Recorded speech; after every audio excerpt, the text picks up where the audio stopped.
Coming up on In the City this week, Stephen Corker looks hopeful to play every minute of each 38 league games this season. A community roundup, including a special visit from Mark Hudson to a devoted City fan. And I'm joined here at the Bay by our Norwegian trio. But first, Ollie looked ahead to facing Everton this Saturday.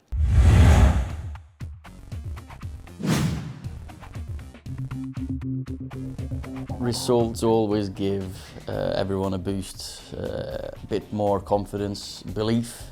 I think you notice around the whole place, the club, that it's something that we've worked really hard for. And then when you finally get the result, you see them lifting off. And have you noticed just a uplifted spirits within the boys in training as well? Yeah, definitely. Because it's not like you go in the fridge and pick out your confidence. You don't. You've got to have results. I can talk to them all day long about good performances and we created X amount of chances. When you get a result, that gives everyone that little bit extra, and especially that belief. After hitting the crossbar against his former club, Stephen made up for it with 2 goals last Saturday. Ollie spoke about the importance of simply getting goals regardless of how they come or who they come from. You get that little bit of luck, because if you look at the second goal, it's a bit of a lucky one. I think the Fulham keeper will kick his heels and look at that one, he should have saved it. But that's the luck you need, and the luck I feel we've deserved because we haven't had a lot of it. We had probably the biggest chance of the lot against Tottenham when he heads at the crossbar from half a yard, Stephen. So it was a long time coming. Yeah, that must have been tough for him. Just make up for it on Saturday. He's been talking about this 30-yard strike he's going to score, but absolutely no chance. He'll have to head him in or tap him in from 2 yards.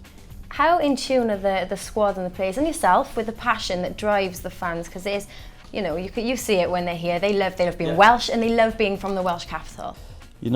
All the players who've been here for a while, and especially the local lads, they know how much it means. And the new ones, sometimes you get to a new club and you know the fans are passionate, but I think everyone now, all the 7 players we brought in, they've learned the value of when you put that shirt on, that means everything to these fans, supporters, everyone around the club who works in the club, who's played for the club for many years. Because every Saturday, that's when you show what it means to you. And you see it comes out, of course, because we've had a tough time. But the relief when we scored the second goal, or the first for that matter, or all these goals, the fans started to believe again. And it comes back to what we said at the first question, it lifts everyone. And all the players, us as staff, we know how much it means. And we really, really want to pay them back by staying up, because we want to stay in the Premier League next year, definitely. And there's more coming up from Ollie later in the show. He's the only player to have played in every single minute of the Premier League season so far, and with just 9 games to go, what an achievement it would be for the skipper to make it 100% in all 38. Yeah, it'd be massive. I said when I was coming here that I wanted to play games, and I've done just that at the moment. So I'm pleased with that. But of course, the icing on the cake with and the first and foremost, which was my aim, is to obviously keep Cardiff in the Premier League. Stephen went on to talk about life under Ollie and the new style of play brought in by the manager. The manager's come in with different ideas, different style, and he wants us to get on the ball and play slightly more attacking football. So he's worked on that a lot on the training pitch, and I think that shows. At times we're passing the ball out from the back a lot more than we was, and he wants to play that free-flowing football. So there was a bit of a transition period, of course, but I said now it's vital we turn those performances into points. I think we've got to have that belief in the camp, and I said the manager that we've got a good manager here with us, and I said he knows what he wants us to do, and like I say, he just wants to turn those performances into points now. It's been a successful week for the futsal scholars, who progressed on to the quarter-finals of the Soccer AM Cup after a narrow victory in extra time, beating Portsmouth 5-4. More futsal success, this time in the league, with our learners grabbing an 8-5 win over Bristol Rovers to keep them in second place. The women's team travelled to Baglin on Sunday for the return fixture in the Women's Welsh Premier League against Swansea, which ended 1-1 courtesy of Alicia Davis's goal for the Bluebirds. The disability group that represented Cardiff City travelled up to the Hawthorns to compete against 12 teams in the semi-finals of the Premier League Enterprise Academy this week. Club captain Mark Hudson made a special visit, along with the championship trophy, to long-standing season ticket holder Pete Burnup this week. Pete's wife, Catherine, contacted the club ahead of his final bout of chemotherapy after being diagnosed with cancer back in December of last year. Thursday and Friday of this past week were taken up with the Premier League Schools Tournament finals. Kenwyn and KTC showed their support at the House of Sport. Tan Sri Vincent Tam was joined by his special guest, the former Prime Minister of Malaysia, as he visited the NSPCC and the club's Community Foundation, two charities that have benefited from his Thanks a Million incentive. I'm very happy and I'm able to give some small help to all these charities, and I think this is good. Good for all of us and good for the charities. The supporting and helping the charities is very important.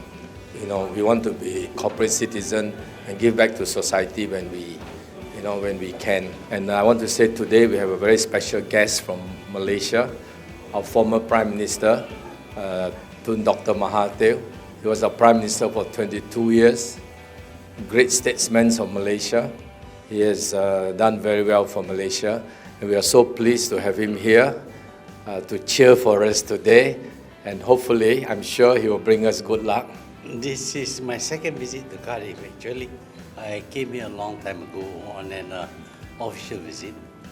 This is the second time because I want to see this Cardiff team win the game.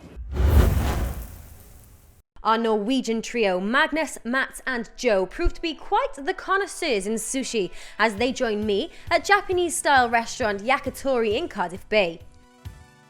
A quick chat with the boys, and of course In the City wouldn't be In the City if it didn't include some sillies, so we gave them a challenge each to face. And first things first, we found out just how the Premier League compares to life back home.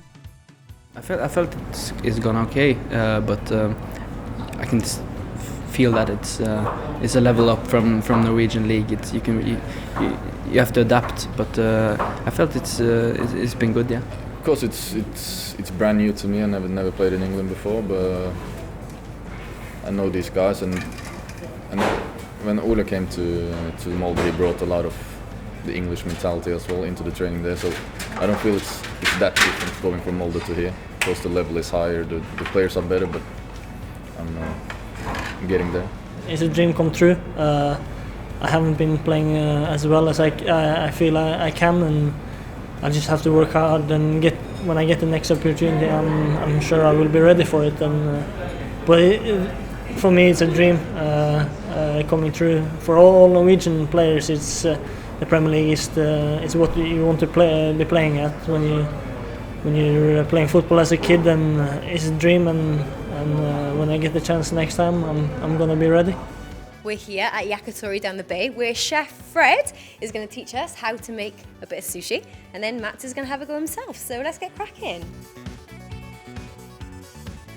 After a quick demo from Fred, Matt had a go.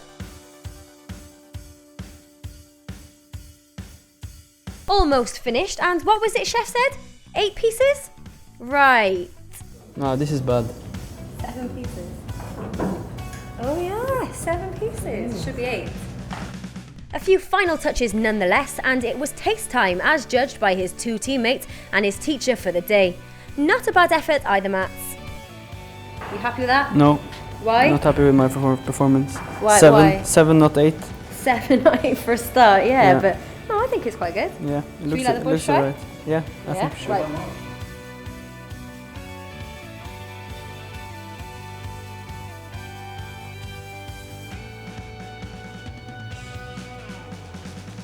How is it? Yeah, not bad. Not bad? Not bad. Out of 10, what are you giving it? 7.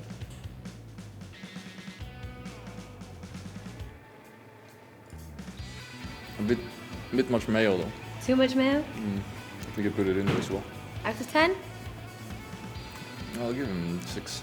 One thing that unites the boys, aside from their Norwegian roots, is their past experience in playing under Ollie, and all 3 had nothing but the best praise for the manager. Yeah, it was an easy decision for me to to leave from Heerenveen when he came in. I've only been there for 6 months, but when he got a new job and he asked me to come, it was an easy decision and a no-brainer really.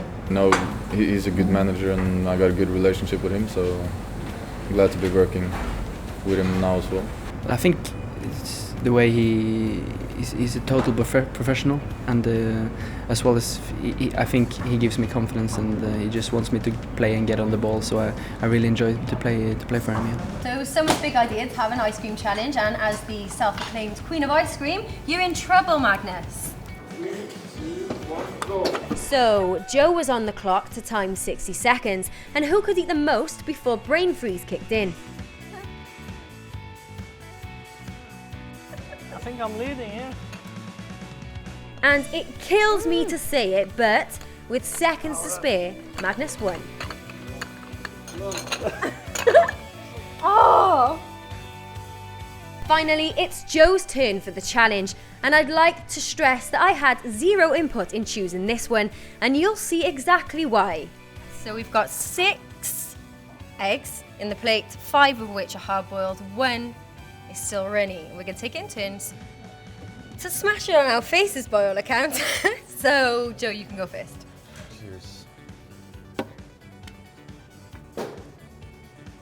Hard. Does it hurt? No. Sounds painful, so, okay. You got lucky.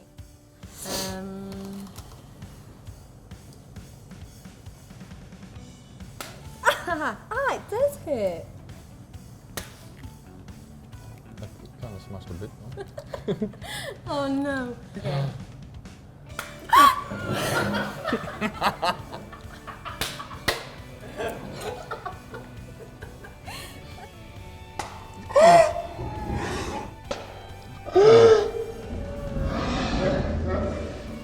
Guess I lost the egg. I guess I won then. Looks like you lost. Looks nice though. A win on the weekend could be just enough to get us out of the relegation zone. Nonetheless, with 9 games to go, Ollie's ever conscious of the tightness that remains at the bottom of the pack. It's going to be a 2-month test anyway, so it's not going to be, let's get one more win and we're out of it, because it's such a tight little mini league down there anyway. So, but it gives everyone a boost that, okay, now we don't need to win 4 or 5 to get out, to catch people up. Now we're in with a chance to go past people with another result, yeah. And some teams do have a couple of games in hand over us. Yeah. Is it more important to you to have the points on the board though? I think so. I think because it depends, because all in all we'll play 38 games. Everyone will play the same amount. It depends on what kind of games they've got, because it's suddenly, if you got games that are hard and you just get extra games midweek, that can give you a problem. I think I'd rather have the points. I don't really necessarily agree with the Mourinho one with the 3 games in hand is 9 points and better goal difference. And ahead of Saturday's trip up north, the gaffer spoke of the challenge in store at Goodison Park. Well, it's one of those good football grounds with great atmosphere, but it's still a green pitch, 11 against 11, and these players, they've just got to embrace the chance and the challenge of going to that place. One of the top teams this year. I think Roberto's he's changed them. Everton now are more of a possession-based and attacking, free-flowing football. We've just got to go out there and match them with a passion, fight, earn the right to play, because we've got to play as well.